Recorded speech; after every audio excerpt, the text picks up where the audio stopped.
નમસ્કાર દર્શક મિત્રો, ચાલો આ વિડીયોમાં આપણે જાણીએ કે હવે આગળનું નક્ષત્ર કયું હશે, એ નક્ષત્રનું વાહન કયું હશે અને આ નક્ષત્રમાં કેટલો વરસાદ પડશે, ભારે વરસાદ પડશે, અતિ ભારે વરસાદ પડશે અને હવે વરાપ ક્યારે જોવા મળશે અને આગળનો વરસાદી નવો રાઉન્ડ ક્યારે શરૂ થશે, કેટલી સિસ્ટમો આવશે, એ બધું જ આ વિડીયોમાં તમને જાણવા મળી રહેશે।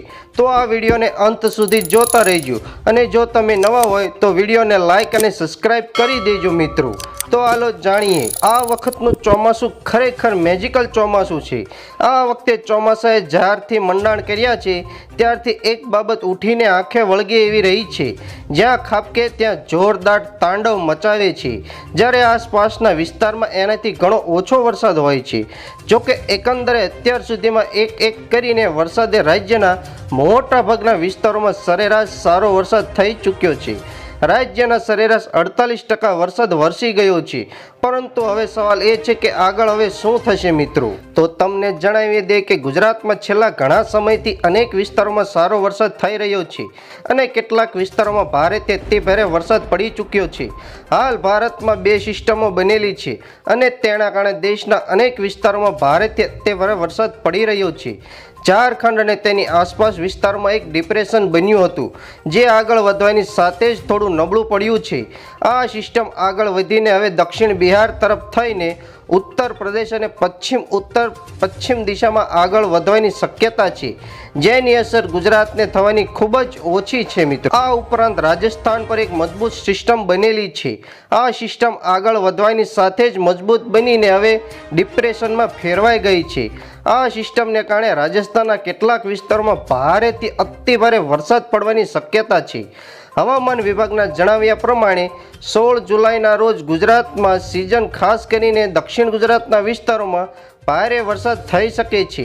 આ ઉપરાંત પૂર્વ ગુજરાત, ઉત્તર ગુજરાત અને મધ્ય ગુજરાતમાં કેટલાક વિસ્તારોમાં વરસાદ પડવાની શક્યતાઓ વ્યક્ત કરવામાં આવી રહી છે મિત્રો। આગળ જણાવી દઈએ કે સૌરાષ્ટ્રના દરિયાકાંઠાના જિલ્લાઓના કેટલાક વિસ્તારોમાં હળવાથી મધ્યમ વરસાદો છૂટો છવાયો વરસાદ પડી શકે છે।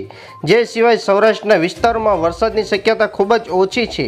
કચ્છ જિલ્લામાં આજથી વરસાદનું જોર વધવાની કે ઘટવાની શક્યતા છે અને આગામી 4 થી 5 દિવસ કચ્છમાં વરસાદની શક્યતા ઓછી છે। આગામી 4 થી 5 દિવસ વરસાદનું જોર ઘટી જશે અને ઘણા વિસ્તારોમાં વરાપ નીકળવાની શક્યતા છે।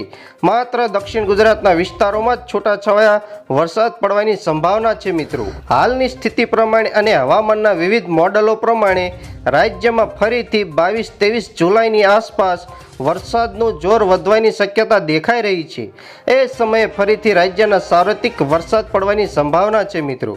ગુજરાતમાં 15 જુલાઈના રોજ કુલ સરેરાશ 50% જેટલો વરસાદ થઈ ચૂક્યો છે, જ્યારે કુલ 25 જળાશયો 100% ભરાઈ ગયા છે અને 40 જળાશયોને લઈને હાઈ એલર્ટ જાહેર કરવામાં આવ્યું છે મિત્રો। આગળ તમને જણાવી દઈએ કે ગુજરાતમાં નૈઋત્ય ચોમાસું આવ્યું છે, ત્યારથી ભારેથી ભારે વરસાદ પડી રહ્યો છે, પરંતુ છેલ્લા થોડાક દિવસથી વરસાદે વિરામ લીધો છે અને તાપમાન ઉંચકાયું છે।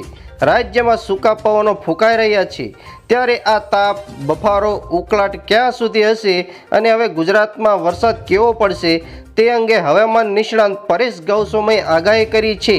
જોઈએ, પરેશ ગૌસ્વામી પોતાની લેટેસ્ટ આગાહીમાં જણાવ્યું છે કે અરબ સાગર હાલ સક્રિય હોવા મળી રહ્યો છે। અરબ સાગરમાં થોડો તોફાની થાય એવી શક્યતા છે। ઊંચા મોજા ઉછળતા જોવા મળશે, એટલે પવનની ઝડપ પણ જોવા મળશે મિત્રો। પરેશ ગૌસ્વામી આગળ જણાવતા કહે છે કે પરેશ ગૌસ્વામીએ પોતાની સોશિયલ મીડિયા ચેનલમાં ગુજરાતના હવામાન અંગેની આગાહી કરી છે। પરેશ ગૌસ્વામીએ જણાવ્યું છે કે 19 તારીખ સુધી વરાપની સ્થિતિ રહેશે। અરબ સાગરમાં હાલ સક્રિય હોવા જોવા મળી રહ્યો છે। અરબ સાગરમાં છેલ્લે સિસ્ટમ 13 જૂનના રોજ બની હતી, જે બાદ અરબ સાગરમાં કોઈ સિસ્ટમ બની નથી।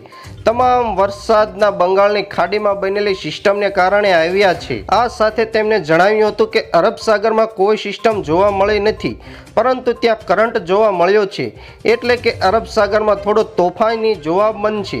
ઊંચા મોજા ઉછળતા જોવા મળશે, એટલે પવનની ઝડપમાં પણ જોવા વધારે મળશે।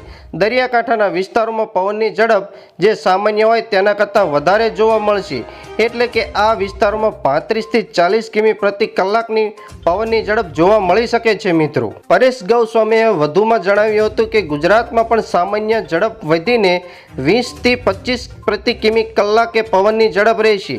પવનની ઝડપમાં વધારો થયો છે. હાલ સૂકા પવન ફૂંકાઈ રહ્યા છે.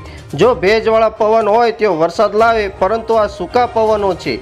20મી તારીખ સુધી સૂકા પવનો ચાલુ રહેશે. આગળ પરેશભાઈ જણાવે છે કે તાપમાનની વાત કરીએ તો વાદળ હટવાને કારણે તાપ નીકળ્યો છે. હાલ 3 થી 4 ડિગ્રી જોર વધ્યું છે અને હજુ એકાદી ડિગ્રી તાપમાન વધવાની શક્યતા છે. હાલ 24 ડિગ્રીની આસપાસ તાપમાન હોવું જોઈએ, પરંતુ મોટાભાગના વિસ્તારોમાં 27 થી 30 ડિગ્રી તાપમાન નોંધાઈ રહ્યું છે. સામાન્ય કરતાં તાપમાન વધારે નોંધાઈ રહ્યું છે. કેટલાક વિસ્તારોમાં તાપમાન 30 ડિગ્રી પણ વધારે નોંધાયું છે. સામાન્ય રીતે આવું થતું નથી, પરંતુ તાપમાન ઉંચકાયું છે અને સૂકા વરસાદ પવનોને કારણે થોડી ગરમીનો અનુભવ થઈ રહ્યો છે. 20મી તારીખ સુધી સામાન્ય ગરમી જોવા મળે તેવી શક્યતાઓ વધારે છે. આગળ વધુ વરસાદની વાત કરીએ તો હાલમાં દેશમાં વરસાદ લાવતી 2 સિસ્ટમ સક્રિય છે. વેલમાર્ક લો પ્રેશર એરિયા ડિપ્રેશનમાં ફેરવાઈ ગયું છે, જ્યારે રાજસ્થાન પર સર્જાયેલી સિસ્ટમ વોલ્કમાર્ક લો પ્રેશર એરિયા બની ગઈ છે.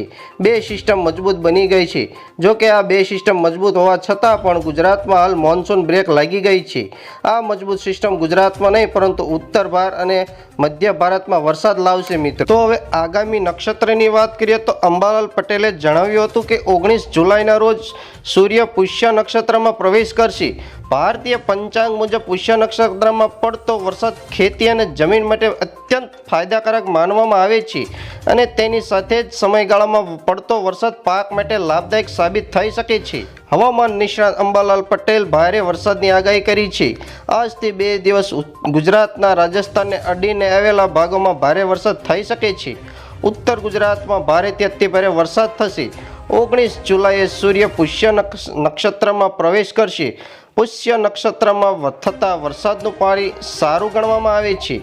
23 જુલાઈથી 27 જુલાઈ સુધી ગુજરાતમાં એક વરસાદી સિસ્ટમ થશે, જે ઉત્તર ગુજરાત અને પૂર્વ ગુજરાતના ભાગો સહિત વરસાદ લાવશે. આ ઉપરાંત કચ્છ અને દક્ષિણ સૌરાષ્ટ્રમાં ભારેથી અતિભારે વરસાદની આગાહી કરવામાં આવી છે મિત્રો.